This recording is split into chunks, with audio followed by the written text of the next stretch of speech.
signing a executive order today that's going to lead to tremendous growth in the automobile industry. As you know, the electric mandate that we did allows you to buy a car now, electric or gasoline powered or hybrid. You can buy any car you want.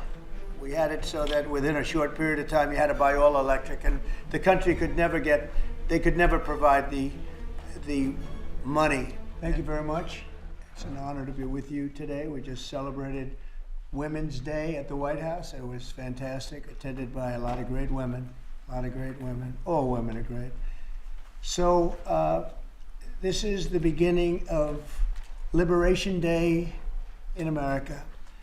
We're going to take back just some of the money that has been taken from us by people sitting behind this desk or another desk that's not quite as nice, but they have their choice of 7, as you know.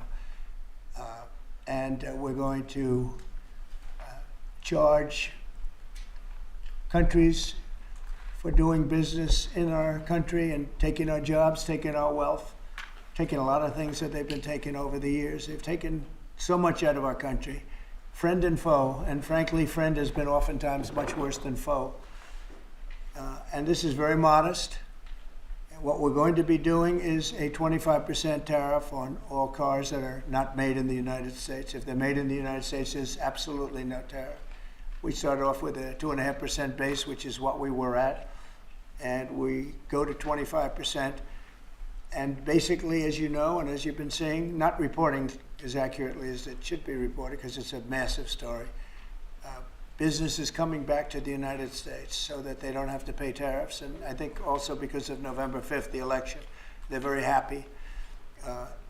AI is coming back to levels that nobody's ever seen before. It's a new, sort of a new business, I guess, when you think about it. But it's plants are going up all over the United States, and many of them have already been started.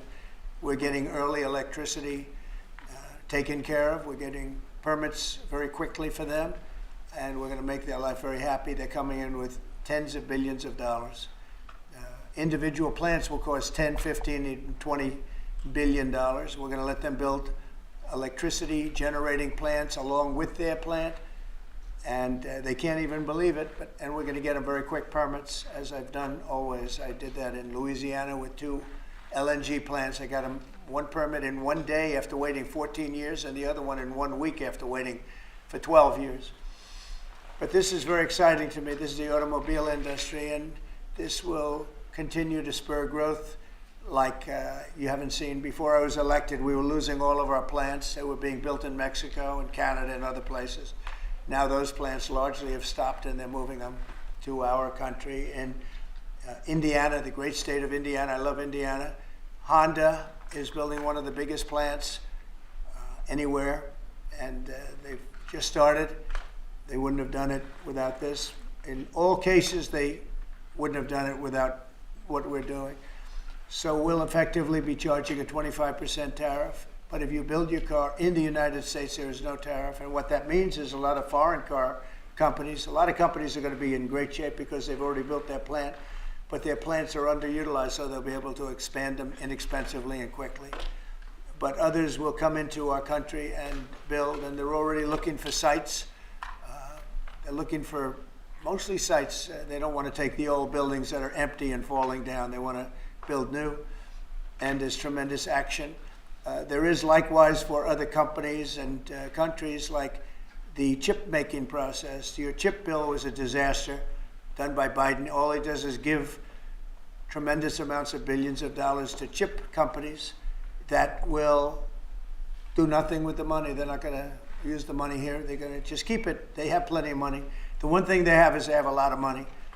In our case, all we're doing is saying you can't come in unless you build here. And the largest chip company by far is manufacturer from Taiwan is building here, and it'll give us almost 40% of the chip market just with that. They're spending almost $200 billion in the United States to build a plant, and they've almost started. They'll be doing much of the work in Arizona. So we have a lot of exciting things, but to me, this is one of the most exciting. Now, outside of one specific day, and that's Liberation Day. That's the real Liberation Day of America, and that's going to be in April 2nd, and I look forward to it. We'll have a little news conference. We'll talk about it, but this is very exciting. So we're signing a executive order today that's going to lead to tremendous growth in the automobile industry. As you know, the electric mandate that we did allows you to buy a car now with electric or gasoline powered or hybrid. You can buy any car you want. We had it so that within a short period of time you had to buy all electric, and the country could never provide the money necessary to build all of those power plants that you would need all over the country. As you know, in the Middle West, they built 8 power stations. That's like the size of this desk or smaller. And they ended up spending $9 billion on 8. And of the 8, 4 of them didn't work. And we're not doing that. So you can buy electric, or you can buy gasoline, or you can buy hybrid, or you can buy whatever you want to buy. And that's the way it should be. The market's going to determine that. And you're going to see prices going down, but it's going to go down specifically because they're going to buy what we're doing, incentivizing companies to, and even countries, but companies to come into America and build. And we're already setting records for new plants. I think the new plant number, the tally is just within a period of a few weeks. It's very large. I want to be accurate. It's very large. And I'd like to ask Will just to come and give some of the basics, and then I'll sign it, and it's off to the races. I think our automobile business will flourish like it's never flourished before. Yes, please, Will. Thank you, sir. As you stated, we've prepared for your attention a proclamation imposing a 25% tariff on foreign-made cars and light trucks. This is in addition to tariffs that are already in place on those goods. In addition to, as you said, spurring increased domestic manufacture of cars and trucks, we expect that these tariffs will result in over $100 billion of new annual revenue to the United States of America in tariff revenue. I think ultimately we could probably anywhere from $600 billion to $1 trillion will be taken in over the relatively short-term period, meaning a year from now, but starting right away. I think we'll go from 600 to $1 trillion within 2 years. And I think we'll be right from the beginning, we're going to be at a very high number, right from the beginning. And right from the beginning, you're going to have a lot of construction jobs, but you're also going to have a lot of automobile jobs. So this is very exciting, but it's also exciting because of what's happening with other aspects. We're going to be doing tariffs on pharmaceuticals in order to bring our pharmaceutical industry back. We don't make anything here in terms of drugs, medical drugs, different types of drugs that you need, medicines. It's in other countries, largely made in China, a lot of it made in Ireland. Ireland was very smart. We love Ireland. But we're going to have that. We're going to have lumber. We're going to free up some of our land. And you'll be able to meet a lot of other standards like fire cuts. If Los Angeles had fire cuts, which they didn't have, that's a gap of half a football field between areas. You wouldn't have had the fires. They would have been contained. But you have fire cuts. And by the way, you sell that wood for a lot of money, a lot of profit is made from that. But we're going to be doing lumber. We're freeing up our land so that we don't have to use outside sources of lumber. Energy, we're doing fantastically well at. You know, the energy prices have been coming down rapidly as we increase supply, and we've already done that. We have Chris and Doug are doing a fantastic job on that. That's Department of Energy and Department of Interior. And they're working together hand in hand because Interior has the land and Energy has the ability to do the drilling and do what they have to do. Our coal areas are going to be opened up for clean, beautiful coal. Germany's opening up mini coal plants now. You know, they tried the wind and it didn't work. They almost went out of business. They almost went bankrupt. They tried wind, which is a disaster because it's too expensive and it doesn't look good, kills all the birds, a lot of problems.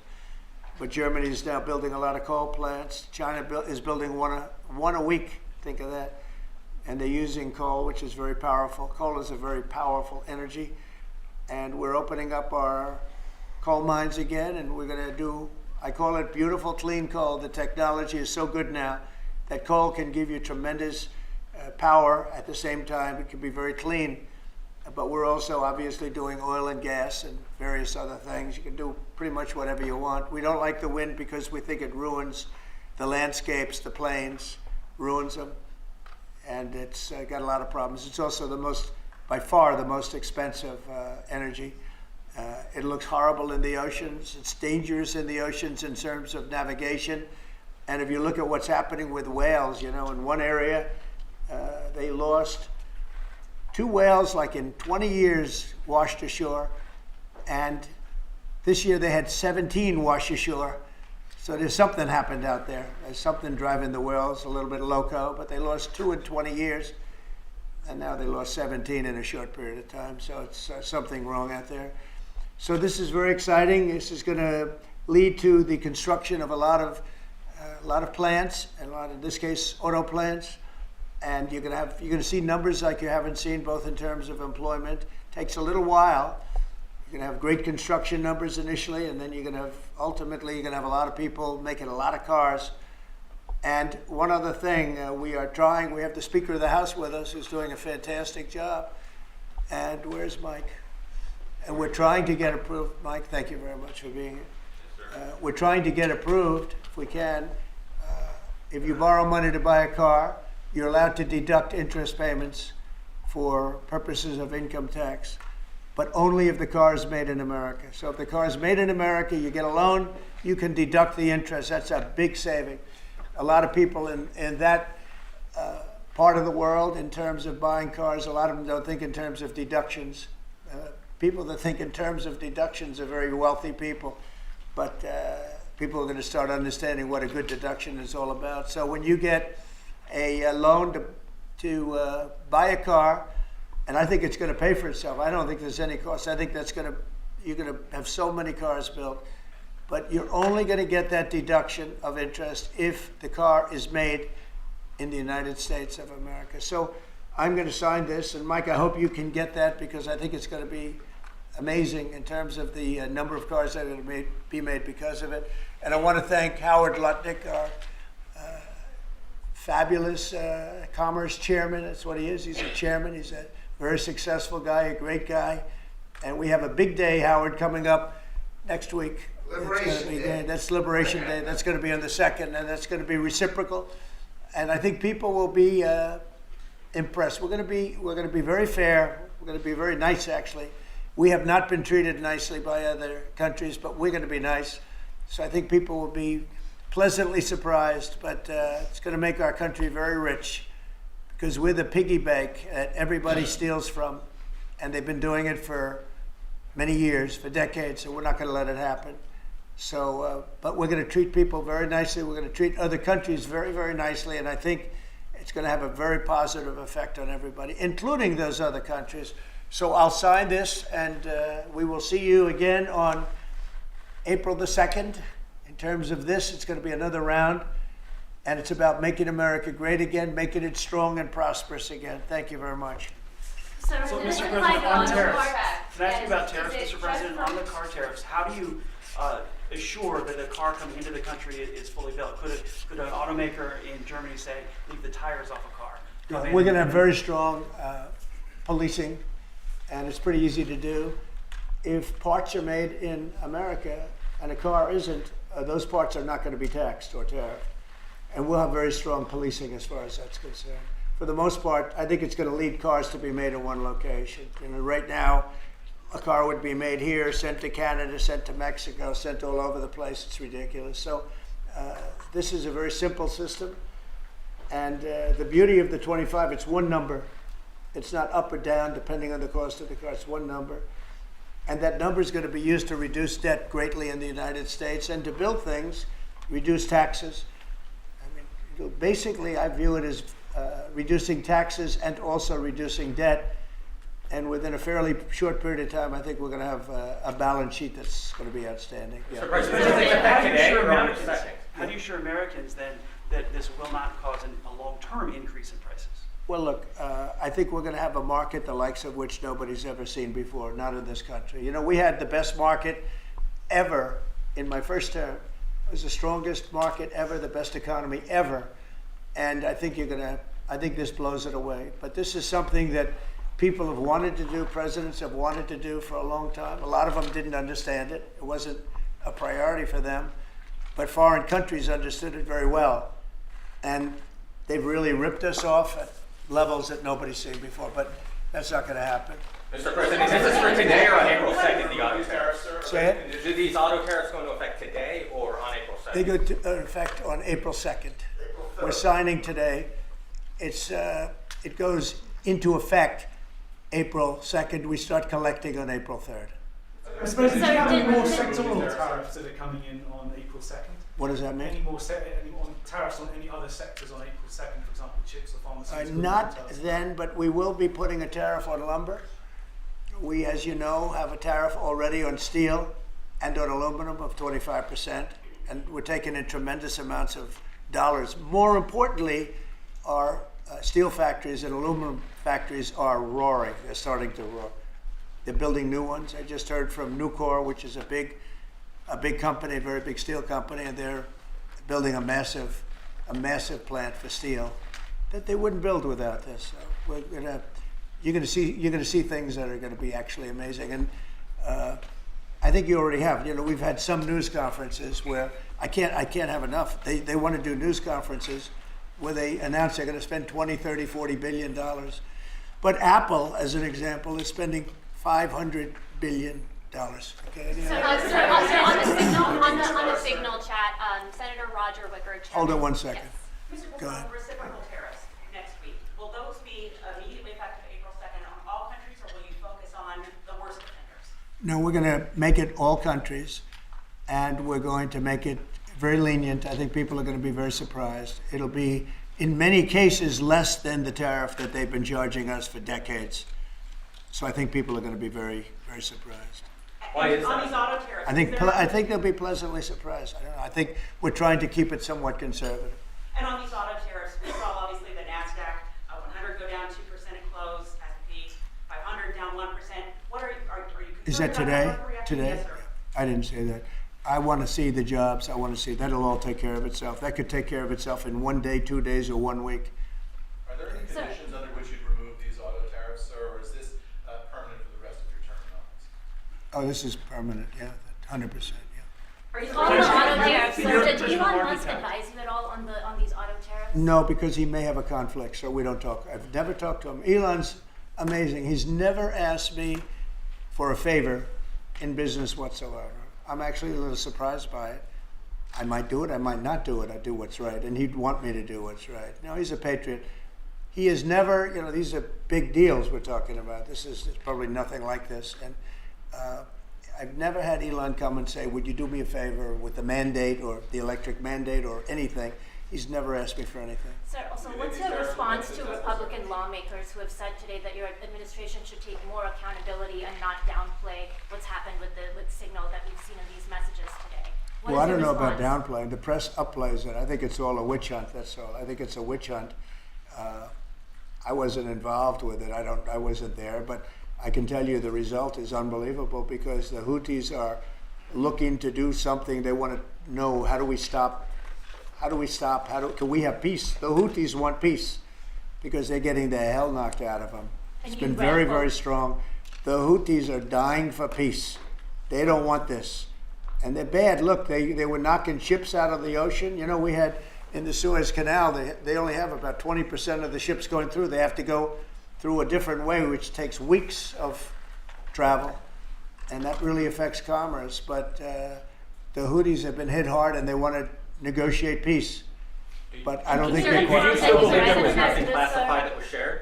Say it. Do you still believe nothing classified was shared? Well, that's what I've heard. I don't know. I'm not sure. You'll have to ask the various people involved. I really don't know. But Senator I can only Roger tell you Wicker- this. You know, you don't want to talk about it. The Houthis have been horrible to the world. What they've done, killed a lot of people, and knocked down a lot of ships and planes and anything else. You know, it's not just the ships. And they have been hit. They have been hit harder than they've ever been hit, and they want us to stop so badly. And they've got to stop. They've got to say no mas. But I can only say that the attacks, it's attacks every day, every night. It's not just the one. You're talking about one. The attacks have been very successful. even beyond our wildest expectations. We've hit them very hard, very successfully. And we're going to do it for a long time. We're going to keep it going for a long time. Senate Republicans have said that they have formally asked the administration for an inspector general report on the signal issue. Will you agree to that? It doesn't bother me. I don't know. I want to find if there's any mistake or if a signal doesn't work. It could be that signal is not very good. It's a company. Maybe it's not very good. I think we'd rather know about it now. There was no harm done because the attack was unbelievably successful that night, and it has been unbelievably successful every single night for the last 4 or 5 nights. So, And Mr. President, the European Union and that's the thing that you should be talking about. Yeah. This is something that should have been done by sleepy Joe Biden, but he was asleep at the wheel other than when it came to stealing money, of course. Joe Biden should have done this attack on Yemen, which is basically a certain group within Yemen, the Houthis, and this should have been done by Joe Biden, and it wasn't. And that's caused this world a lot of damage and a lot of So, problems. Mr. President, I think he's responsible. But he's also overseeing the investigation to find out what went wrong. Maybe Who's responsible? Mike Waltz says that he's responsible. Well, Do you yeah, think that's Mike true? Waltz, I guess he said he claimed responsibility, I would imagine. It had So should nothing he to do with anyone else. It was Mike, I guess. I don't know. I was told it was Mike. But again, the attacks were unbelievably successful, and that's ultimately what you should be talking about, I think. Sir, So Mike he took responsibility for it. Sir, Should have you Secretary asked Hegseth him consider his how? Have position you over asked? this, Mr. Say it. Should Secretary Hegseth consider his position over the signal? Hegseth is doing a great job. He had nothing to do with this. And Sir, have you asked Mike? Hegseth, how do you bring Hegseth into it? He had nothing to do with it. He Look, texted- it's all a witch hunt. Here we are talking about some of the greatest business deals ever made. The greatest companies in the world are moving into the United States, and you want to ask about whether or not Signal works. I don't know that Signal works. I think Signal could be defective, to be honest with you. And I think that's what we have to, because you use Signal, and we use Signal, and everybody uses Signal, but it could be a defective platform, and we're going to have to find that out. Mr. President, have you been briefed about soldiers in Say Lithuania? it. Have you been briefed about the soldiers in Lithuania who are missing? No, I haven't. Mr. Yes, President, President. have you spoken, sir, with the big 3 automakers about these tariffs? What was their reaction? I have. What was their reaction? It depends on whether or not they have factories here. I can tell you, if they have factories here, they're thrilled. If you don't have factories here, they're going to have to get going and build them, because otherwise they have to pay tariffs. Very simple. And most of those have pretty big factories here, like General Motors has big factories here. They're going to move their parts divisions back to the United States, because some of them were made in Canada and some of them were made in Mexico and other places. They'll be moving their parts division back to the United States in factories where they may be at 60% capacity, so they don't even really have to build too much of a factory. But generally speaking, if they have factories here, plants here, where they make their cars and equipment, but they make their cars here, they are thrilled. Same thing with the steel industry. Steel industry is now paying a 25% tariff, as you know, I put it on last week, and the business is roaring in the United States. And we can't, because of military, we can't lose the steel industry. If I didn't put the initial tariffs on steel in my first term, you wouldn't be able to have a military, because we wouldn't have, every steel company would be bankrupt in the United States, and every plant would be closed. But now they're booming, and putting this tariff on, this additional tariff for steel and aluminum, it's making them thrive, and it's already happened. Mr. President, following up on the deadline for the TikTok sale, will you extend that deadline if you don't have a deal? Do you support Oracle? Well, we will have a form of a deal. TikTok is very popular, very successful, very good. We're going to have a form of a deal, but if it's not finished, it's not a big deal. We'll just extend it. I have the right to have the deal and to extend it if I want. So we'll see whether or not we have a deal. We have a lot of interest in TikTok. Is there a way for a U.S. company to operate it and ByteDance to still have a share of the algorithm? Well, there are numerous ways you can buy TikTok, and we will find the one that's best for the country, for our country. I'm worried about our country more than anything else with respect to TikTok. And China is going to have to play a role in that, possibly, in the form of an approval, maybe.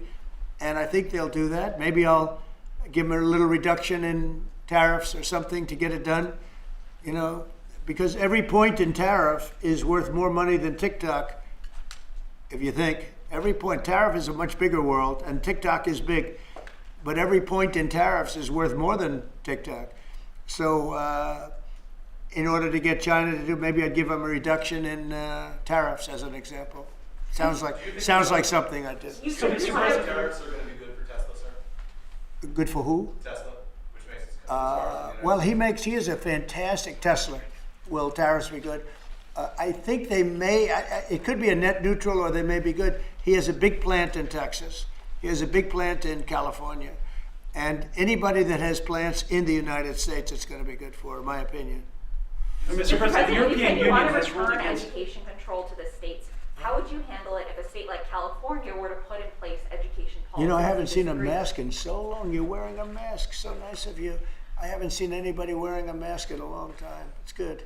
You feel more comfortable, right? Yes. Good. That's good. Education- So go ahead. You said you want to return education control to the states. How would you handle it if a state like California were to put in place education policies you disagree with? Well, I think that California is going to be tougher because they're doing badly on everything they do. You know, everything they touch turns bad. So a place like California would be tougher for education. But what I would see with California is you'd have a Los Angeles department, and you'd have Riverside. You'd go to various places, and I think you'd have some great areas in California, and then you'd have some, like everything else, it doesn't work so well. But ultimately, I think it would be very successful. I think in New York, as an example, you'd go to Long Island, Westchester, you may have Nassau County, Queens County. You break it up in certain ways, so they'd have maybe 5 departments. You know, because of the size, they'd have 5 departments instead of 1. A state like Iowa, you'd have 1, and I mean they're just chomping at the bit to get going. So many states are chomping at the bit to get education, and it's going to happen fast to get the education brought back to the states. And I mean, I tell you what, you have 40 states, in my opinion, that will be as good as Norway, Sweden, Denmark. You take a look at those 3 are top, among the top, and they've been there for a long time. But I think you'll have a lot. Finland is very strong. Frankly, China is very strong. China's the top 10, and that's something considering the size, you know. So it's not only a size thing, but Norway, Sweden have been very good. Denmark has been very good. I think you have Iowa and Indiana, and a lot of our states will be equal to them. But they can't be equal if it's going to be run in Washington. We don't want that. So you Yeah. wouldn't interfere. Today, Director Gabbard testified that any information that would indicate that the U.S. or its allies are going to make an attack should be classified. The Secretary of Defense has said that the information in those messages was not classified. Are you going to ask him to review whether it should have been, should flight times and sequencing Sure, be I'll ask him to classified? do. Sure, I would. It would be. You can view that 2 ways, frankly. There's a lot of ways to answer that question, but I'd certainly ask him to take a look at Should it. they So, have Mr. really President, said when they did this, in hindsight, should they have like, Well, there may warfare be or not? Should there they may skip? be a problem with the platform, and if there's a problem with the platform, nobody should use it. You know, they could have a basic problem, but you know, I say it again: the attack was so successful, it was so lethal. Not that I'm looking for lethality. I wish we didn't have to do it at all, but they're shooting down our ships, they're shooting down our planes, and we can't allow that to happen. And again, this is something that should have been done by Biden a long time ago, or 1 or 2 more. So Mr. Carl, It's President, contradicting the Vice President's comments that he doesn't like bailing out the Europeans. Do you agree with that? Well, I understand where he's coming from. The European Union has been treating us very, very badly in terms of the VAT tax that they charge. They charge a tremendous VAT tax, and they don't sell our cars in Europe. They don't sell our agriculture in Europe. They don't let us do very much. They treat us very badly. One of the reasons I'm putting tariffs on is that reason. We take millions of their cars, BMW, Volkswagen, Mercedes-Benz. We take millions and millions of their cars. They take none. I don't know if they take any of our cars.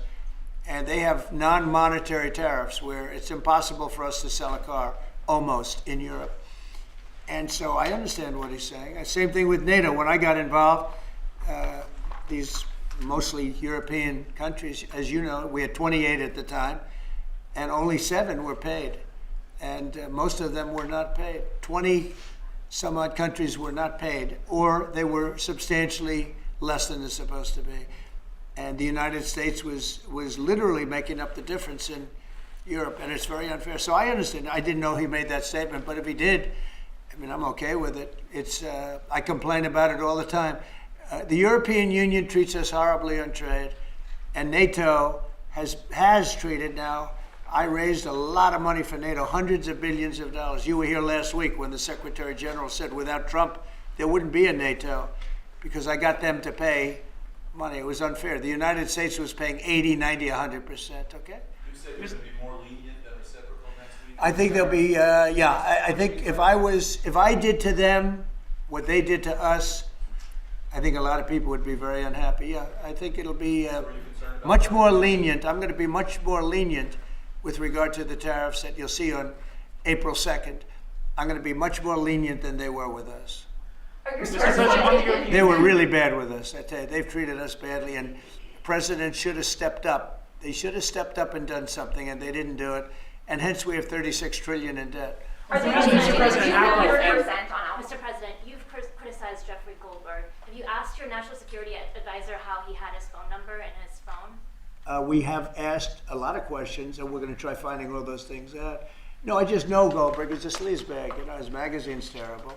He's just a guy that I never had a lot of respect for. Mr. President, how far are you prepared to go on Greenland? You said this morning that the United States needs Greenland. We need Greenland for national security and international security. So I think we'll go as far as we have to go. We need Greenland. And the world needs us to have Greenland, including Denmark. Denmark has to have us have Greenland. And, you know, we'll see what happens. But if we don't have Greenland, we can't have great international security. If you look at the ships outside of Greenland, China, Russia, places that we have to be there. If we're not there, we can't have national or international security. So I view it from a security standpoint. We have to be there. What's the reason the Vice President decided to join his wife instead of sending her? She was going to go solo to the dog sled race, and now he's going on Friday. Who's going The into Vice President. But Usha was going to go to Greenland on her own. I don't know. I'm not sure. I think you may have JD going, actually. Yeah. I don't know if they've split that up, but Usha's great. But I understand JD might be going. So the European Union has voted or decided against Apple and Google during the Digital Markets Act, and they're the first U.S. companies they targeted with that. An Apple executive told me they believe that it's politically motivated because of the tariffs on April 2nd. The European Union is suing a lot of our companies, like Apple, and they have a $17 billion judgment. And they're suing Google, they're suing Facebook, they're suing a lot of other companies. And they use that money it's like a tariff. They go before judges that are very pro-European Union, to put it mildly. I have that same thing here, but I don't think the people are going to stand for it. Are they using it as leverage? No, they're just taking advantage of American companies, and we're not going to let them do it anymore. Okay? Thank you very much, everybody. Don't miss out. Log on to oneindia.com for more updates.